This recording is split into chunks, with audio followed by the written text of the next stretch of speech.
You gotta call this our response to the Moriel board. Here we go. This is a response to Jacob's plea for closure on the Bill Randles issue.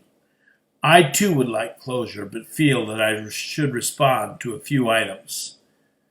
Jacob, it's only a few weeks ago that you brought your Metatron teaching to Devore, not 20 years ago.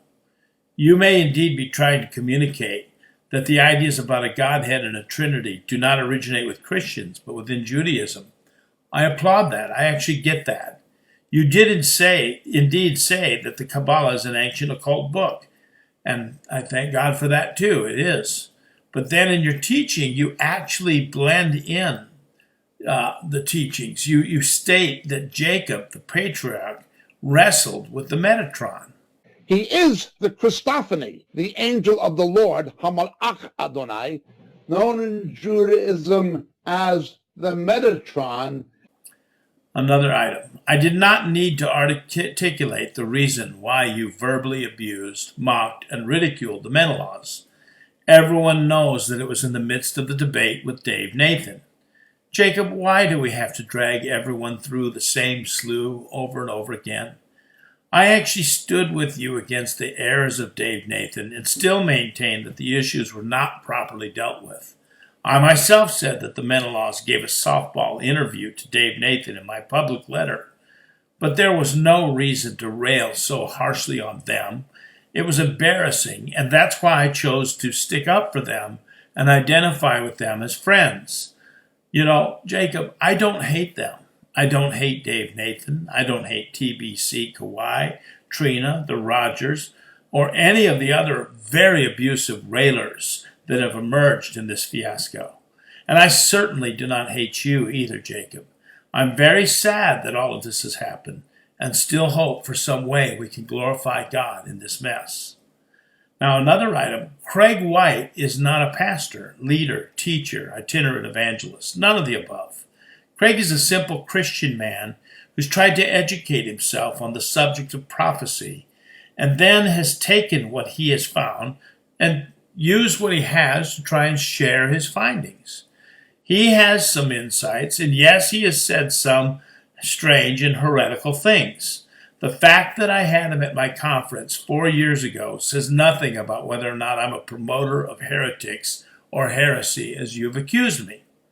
I did fail to vet him thoroughly, but rather than fire up the heresy witch hunt machine, I've chosen to try to dialogue with him and to reach him. He shouldn't have said that sometimes the expression, the Son of Man, refers to the Antichrist. We all know that, and we all get that. As soon as Scott pointed it out to me, I took it off our website. I thought we'd removed it from YouTube too, but evidently we've had trouble doing that. I'm not too technical. Peter Danzy, you told me in your confidential letter to Pesha, your young Russian interpreter, when you encouraged her to share this letter as widely as possible, which she did, that you had evidence that Peter teaches that the two witnesses are the Father and the Spirit, and that they have to die on the cross before our salvation could be complete. You said you had evidence for every syllable of this. You were going to send me the teachings that Peter had been doing along that line. Remember? Well, you gave me 38 pages of back and forth with Peter and Moriel staff from 4 years ago, discussions that you all had. And by the way, we all agree already that Peter had a wrong notion 4 years ago. And the recording of a teaching Peter did in April on Genesis 18, in which he believes that the Trinity appeared to Abraham and Sarah outside their tent. That's it. That's all you sent. I actually felt like that was bait and switch, a shell game. I would have denounced Peter if you had proven him to be teaching any of the erroneous and outrageous things he was said to have taught by you, but I got nothing from you that I didn't already know. Last time I checked, it isn't a sin to think that the Trinity were the three who visited Abraham and Sarah in their tent. I don't personally believe it, but that's a far cry from saying the Father and the Spirit have to be crucified for our sins. Another item. I have a teaching on Revelation 12, Jacob. It's called The Woman Clothed with the Sun. And I don't know what you're talking about, trying to associate me with this Robert Breaker character and his strange views on astronomy or whatever. It's sad that you feel you have to go there to discredit me, as I have nothing to do with him, and my views on that subject of Revelation 12 are very orthodox and well established in public. Another thing, Jacob, I do hope you get closure. Believe me when I say this has been a painful experience for me as well, and for a lot of people who look for sound doctrine and some kind of example from all of us. I still care about you, and I certainly do not wish you anything but a blessing. This has been very hard to take, especially the fact that you referred to me more than once as Judas, and even in a public teaching. I regard that as an abuse of the very beautiful gifts that God has given you.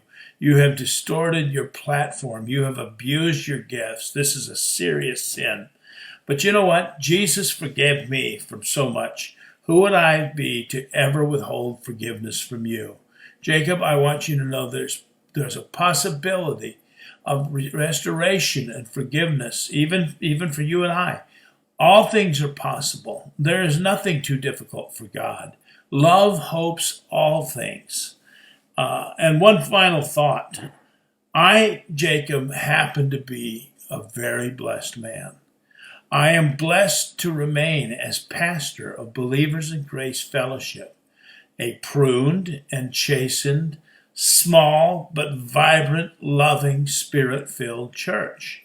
I don't deserve this honor, but I get to be what God called me to be long before you and I ever met, and I'm so grateful for that. I love the people who left, too. I love the people that left our church.